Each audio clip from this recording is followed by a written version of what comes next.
Welcome to the fifth episode of the Educo Community Podcast. I am your host, Colin Robertson. Today I am joined by Shauna Shapiro. Shauna is a professor, author, and internationally recognized expert in mindfulness. She has over 20 years of studying meditation in Thailand, Nepal, and the West.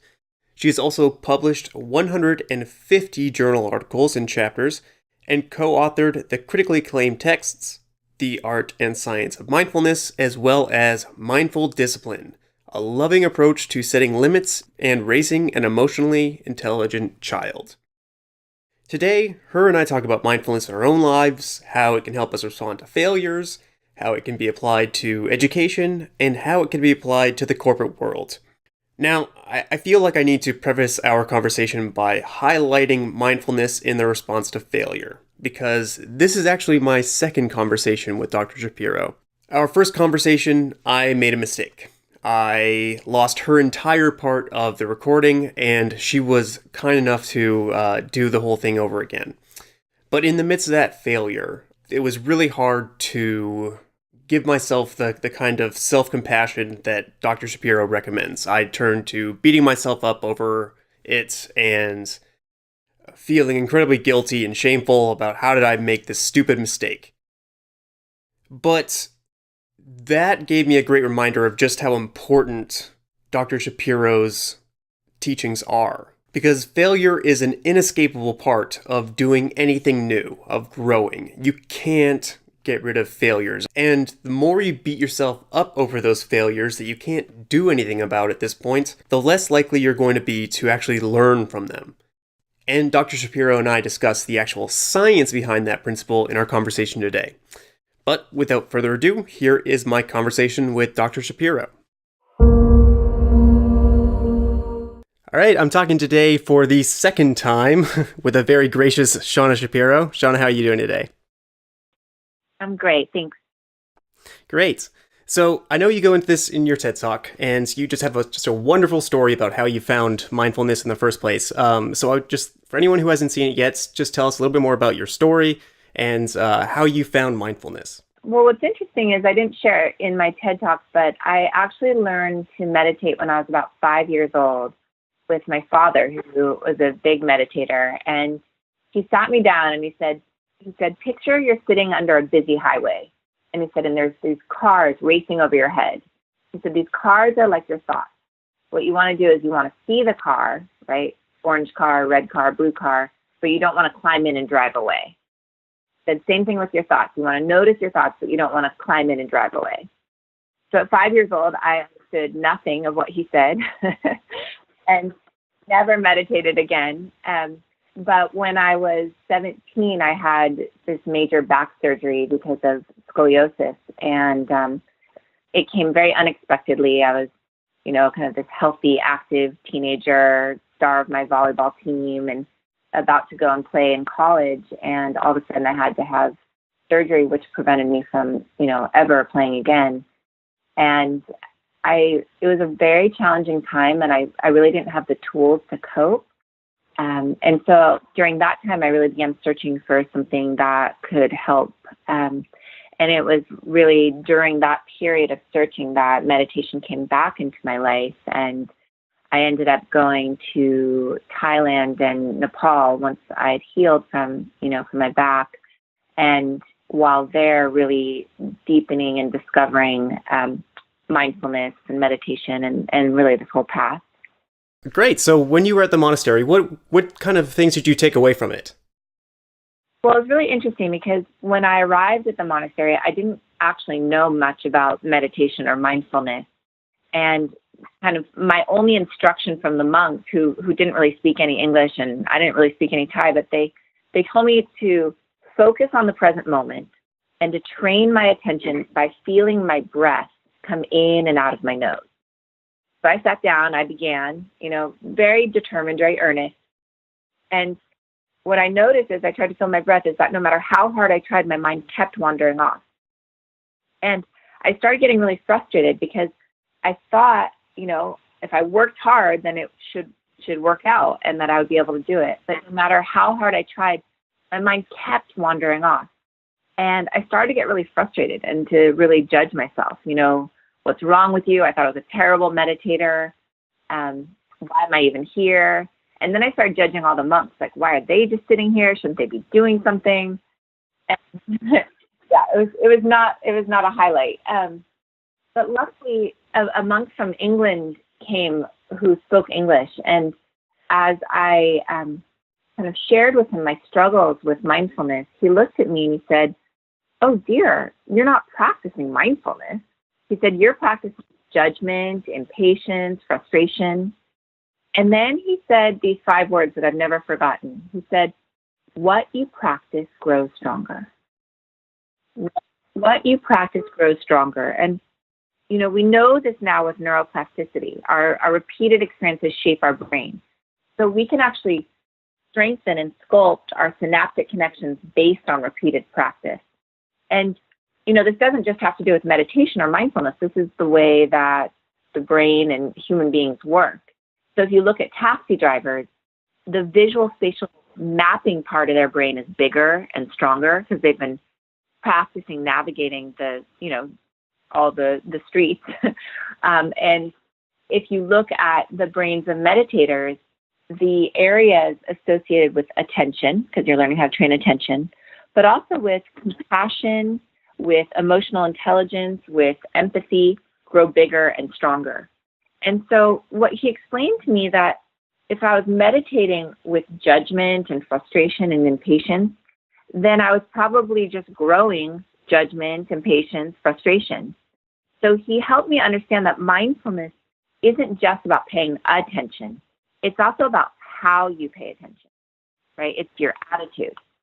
And so when I came back to America and started really studying mindfulness from an academic lens, I've focused a lot of my career on really helping people understand that mindfulness is more than just present moment attention, that it's really about how you pay attention, and that this attitude is this very loving, open, curious, kind attention. So the monk actually said it's kind of like these loving arms that welcome everything into its embrace. And for me, that was a real turning point because, I'd been at Duke University. I was studying psychoneuroimmunology and really looking at how our thoughts and emotions affect our immune system. And what we were discovering is that if you felt sad or you had, negative thoughts, that they depress your immune system. And basically I was like, well, I'm going to get cancer if there's all the studies, the cancer personality. And, and I was about 20 years old and I was like, but I do feel kind of sad and scared and lonely and confused sometimes. And what am I supposed to do with all those emotions? And what mindfulness taught me is that they're okay as long as you meet them with kindness. And it kind of gave me permission to feel everything. And for me, that was a huge relief and a huge comfort.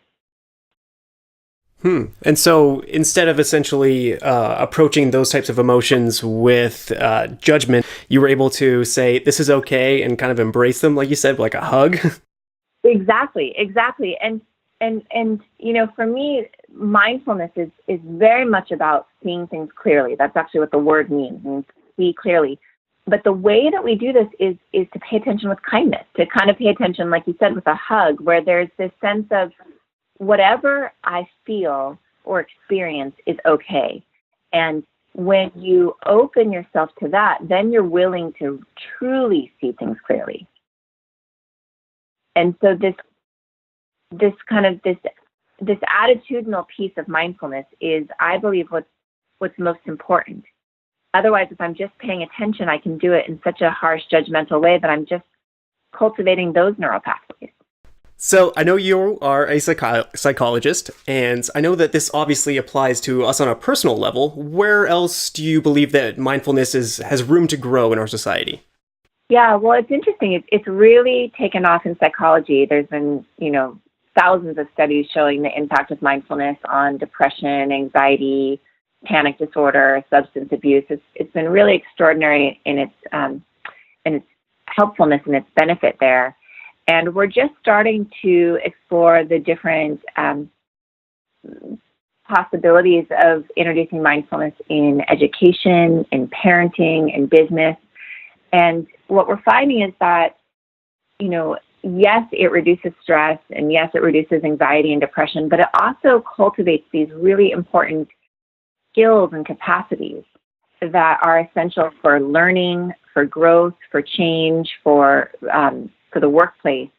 And one of the areas that I think is most interesting is that as I've been exploring mindfulness and this piece around compassion and around holding ourselves and our experience with kindness, I've gotten really interested in the research around shame.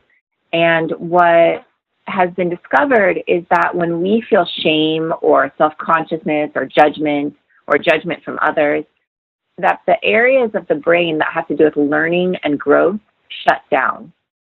So that when we feel shame, the amygdala triggers this cascade of adrenaline and norepinephrine, cortisol to flood our system, and it actually shuts down our learning centers and shuttles all of our resources to survival pathways. So shame literally robs the brain of the energy it needs to do the work of changing and learning.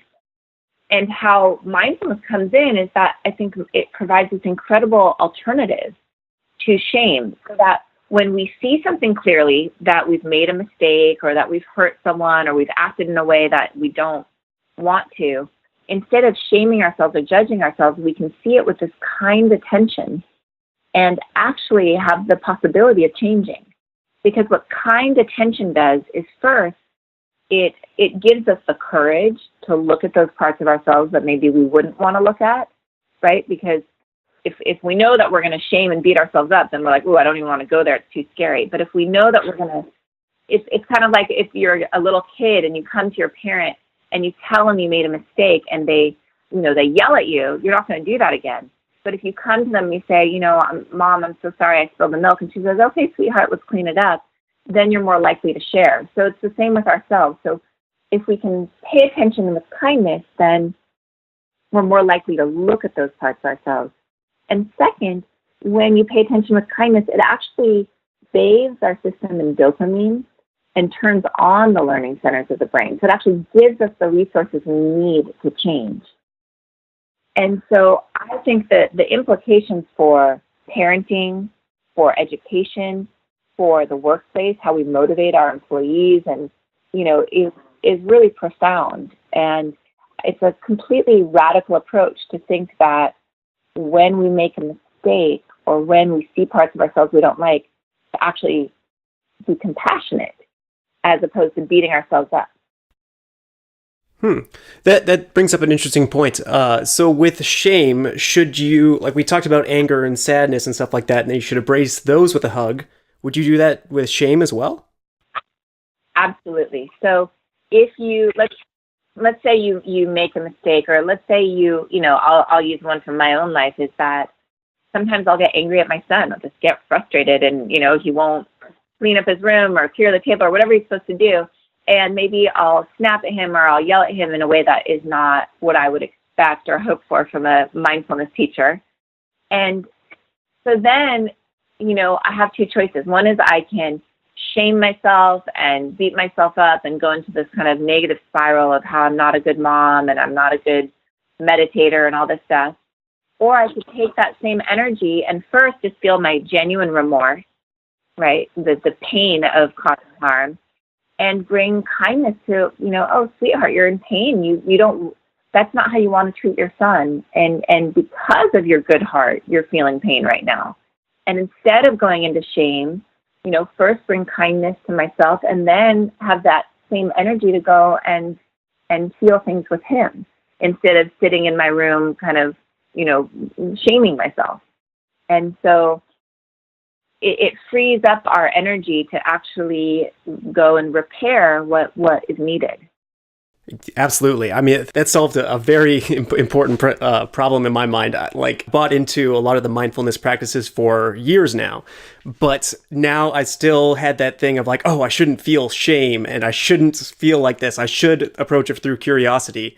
But now I realize that I should feel the shame, but do it from that kind and curious way that you talked about. Exactly, exactly. Because what we start to recognize is that when we get lost in our shame, it just doesn't work. It doesn't allow us to change. And so when we feel the shame, basically we're feeling the pain of having caused harm. And instead of going down the road of shame and self-judgment, we go into healthy remorse. And we see things clearly, and then we see how we can repair. Absolutely. So we obviously live in a very judgment-oriented society. I'm curious, especially in a college, how do you, as a mindfulness teacher, take a different approach to grading and judging your students? It's such a good question, and I've had many battles I with can my imagine. department. So I believe that creating a safe, healthy learning environment is the best way for students to learn and really learn in a way that's not just rote memorization, but learn in a way that they can integrate and generalize the information to other areas of their life. And so for me, that has created some difficulty around grading because I don't want to create a fear-based classroom and environment. And so I work really hard with students to create grading opportunities where it's based a lot on their effort and motivation and what they put into it. And I find they learn much better from that perspective. Now, of course, you have to use grades and well, I wouldn't say you have to, but in our situation at my university, we do have to use grades. And so it is about finding that balance. But the most important thing for me in my relationship to my students is creating a safe environment where they know they will not be shamed and that every question is welcome and that we're all learning at our own pace, and that's okay. Sure. How have they responded to that? Well, I think so far, so good. Great. I know that you also teach or talk to corporate clients about this type of stuff. I can imagine them thinking that it's a little bit too soft and not concrete enough. How do you approach corporate clients differently than, say, students? Yeah, that's a great question. What I really focus on with corporate clients is that, one, mindfulness does not make you soft or lose your edge. It actually kind of creates this laser-like attention that allows you to be more effective, more productive, and actually helps the bottom line. There's been significant amounts of research showing that mindfulness enhances creativity, innovation, problem solving. It also reduces absenteeism and sick days, increases loyalty to the workplace, decreases turnover effect. I mean, there's lots of really concrete ways that mindfulness can help in corporations. So a lot of times people think they're bringing me in to teach stress management and to kind of be nice to their employees. And what I have to clarify to them is this is actually going to benefit you, that this is kind of has two different applications. And one is to reduce stress and to cultivate happiness and more joy in one's life, more satisfaction, more meaning. But also it cultivates the very skills that you want your workers to have. Sure, I would imagine. And also just the aspect of seeing things clearly. I mean, business is very simple when you're just seeing things for what they really are. Exactly. Great. So how has the response been from corporate clients? I can't imagine that it's as easy as the students. You know, I've been really surprised, actually really impressed with the welcome that mindfulness and compassion has received from corporate clients, from leadership, from government. That at first I thought it was going to be kind of a hard sell, and it wasn't even something I wanted to try to sell.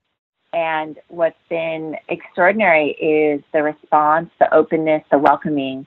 And I think people are really seeing the benefit, and it makes sense. Absolutely. I would imagine a big selling point is the fact that how quick the results can come, how quickly you can start seeing things for what they really are and see the value of mindfulness in action. Exactly.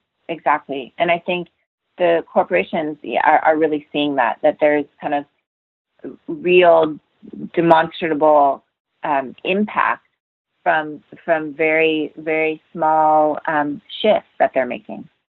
How does self-awareness, how does mindfulness, how do these aspects differ from, say, the self-esteem movement? Yeah, that's a great question.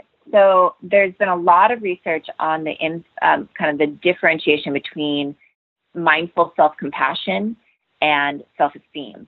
And basically what they're finding, and I think this is so important, especially for parenting and educational systems, but also in the workplace, is that self-esteem, feeling good about yourself works great as long as you keep performing and doing well. But as soon as you hit a rough patch, your self-esteem is so much tied to outcomes and to external kind of accomplishments that it kind of fails you when you need it most. When you've kind of made a mistake or failed or aren't doing as well. And this is precisely where mindful self-compassion is at its best, where it supports you and says, even though you made this mistake, it doesn't mean you're a bad person. And it kind of gives you the courage to keep trying. And so what they're finding is that self-compassion is much more associated with health, both physical and mental well-being, than self-esteem. And is it because self-compassion is more focused on the process of learning, the process of curiosity, rather than the outcome, which is where self-esteem is focused? Partly that, and partly because self-compassion says, hey, no matter what happens, I'm here for you. That even if you mess up, even if you don't perform perfectly, even if you miss the soccer goal or whatever it is, that I still love you and you still deserve to be happy. And your worth isn't tied to performance. It's just that you are worthy, period. You are enough, period, regardless of your external accomplishments. And it doesn't mean that you become soft and you don't have high standards. People who are more self-compassionate still have very high standards. They just don't beat themselves up when they don't meet them. That makes sense. So how do you take a different approach to your own parenting than the self-esteem approach? Right. Well, so the first thing is I try to really encourage and praise my son's efforts as opposed to his outcomes. So, I see how hard you're studying right now for the math test, as opposed to great job, you got an A. Or I can tell how much fun you have playing soccer and how you're working so hard at it, instead of you're so great at soccer and you made so many goals. So I focus more on the process and the outcome, and also how I approach when he makes mistakes or he doesn't do as well, to really have faith in him, to show him that he's still completely loved, completely valuable, and that his value and worth aren't dependent on outcomes. Sure. And is that similar to, say, having a growth mindset versus a fixed mindset? I would say that's absolutely similar. It's that you're not kind of pigeonholing yourself into a certain defined category, but you're saying that there's always space for growth and that things are always changing, and that kind of leads people to have hope. They did a study at UC Berkeley, and they gave the college students this impossible spelling test that no one could pass. And half of the group, they said, you guys are really smart and you got into Berkeley, you should do well on this. And the other half of the group was a self-compassion intervention. And they said, not everyone does well on this. It's perfectly okay. I'm sure you can learn it if you study. So all the students failed, and they said, you can retake it in a month. And the people in the self-compassion group scored much higher a month later because they had more hope that they could learn and grow. They still had faith in themselves, whereas the other group felt demoralized because their outcome was so bad and didn't study. Yeah, I could see there being some dissonance there of, if I am so smart because I got into Berkeley and I didn't get a good outcome, there must be something wrong with me. Exactly. So for anyone who wants to start practicing mindfulness on a regular basis and wants to try out your daily mindfulness journal, what do you hope they accomplish by using it on a regular basis? Well, what I've learned is that habits are human nature.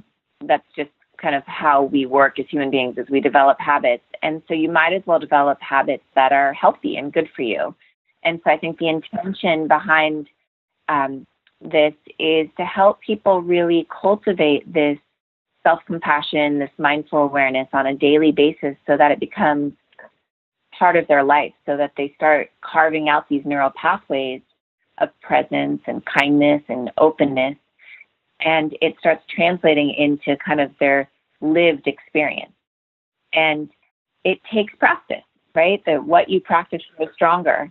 And so the hope behind this is that it will give them a really simple, clear, accessible way to practice these teachings. Sure. So how did you come up with the good morning practice? So some years ago, I was going through a really difficult divorce, and I was experiencing a lot of shame and self-judgment, just that we couldn't make it work, and was feeling a lot of anxiety around what was going to happen with my son. And I'd wake up every morning with this kind of pit in my stomach and just feeling a lot of anxiety. And my meditation teacher said, what you practice grows stronger. You probably should be practicing some kind attention. And so she suggested that I say, I love you, Shauna, every day. And that was too big a leap for me. I thought it was kind of too hippie or new agey. And so I said no. And she said, well, how about just saying good morning, Shauna? When you wake up, just say good morning and try putting your hand on your heart when you say it. It releases oxytocin. It's good for you. So she knew the science would win me over. So the next morning I put my hand on my heart and said, good morning, Shauna. And it was really nice. Instead of judging myself, shaming myself, worrying, I just greeted myself with good morning. And I continued to do this every day for a month. And when I went back to see her, she said, how's it going? I said, really well. That was helpful. Thank you.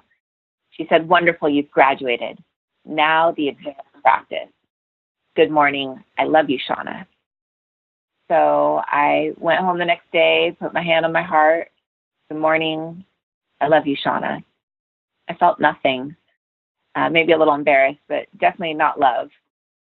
But I kept practicing. And some months later, I woke up in the morning, put my hand on my heart. Good morning. I love you, Shauna. And I felt it.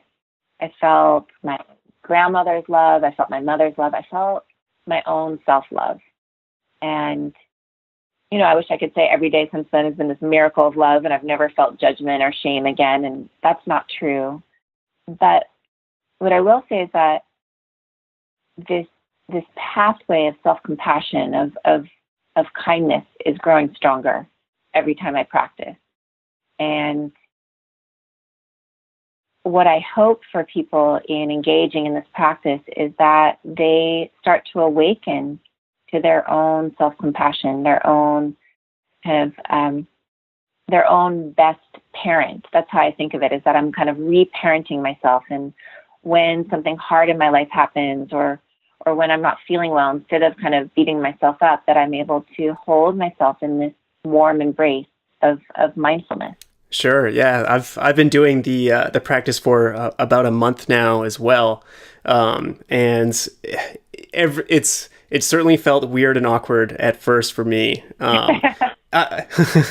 I stuck with it, and it's the thing that amazes me is like, oxytocin is kind of a strange thing, but as soon as I put my hand on my heart, I always feel it, and that it almost gives me the strength to say the "I love you" part. Wonderful. That's great, and I agree. There's something about putting your hand on your heart that it just shifts everything. It's like this. It's a gesture of kindness that is so foreign to us. It kind of opens the heart a little bit. It makes us a little bit more. It makes it a little more accessible. Sure. Yeah, it really is kind of like giving yourself a hug. As weird as that is to say. Yeah, there's something really important, I think, about this kind of soothing self-touch. And the fact that science supports it, I think, gives people the courage to go ahead and try it. Absolutely. All right, I don't want to take up any more time. I thank you so much for giving us another chance here.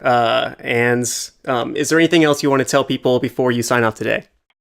I would tell people that transformation is possible no matter what, that no matter what your life circumstances or where you are, that change is possible for all of us.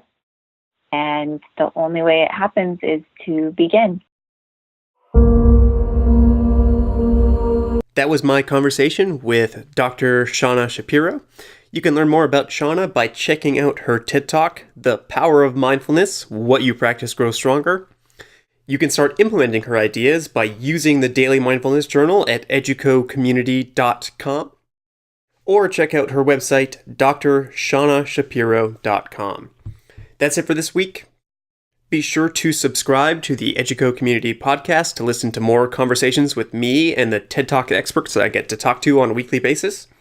Next week, we will be answering all of your biggest questions about our community of experts, our online programs, and how to put science into action to make a meaningful difference in your own life. I will see you all then. Thanks again for tuning in.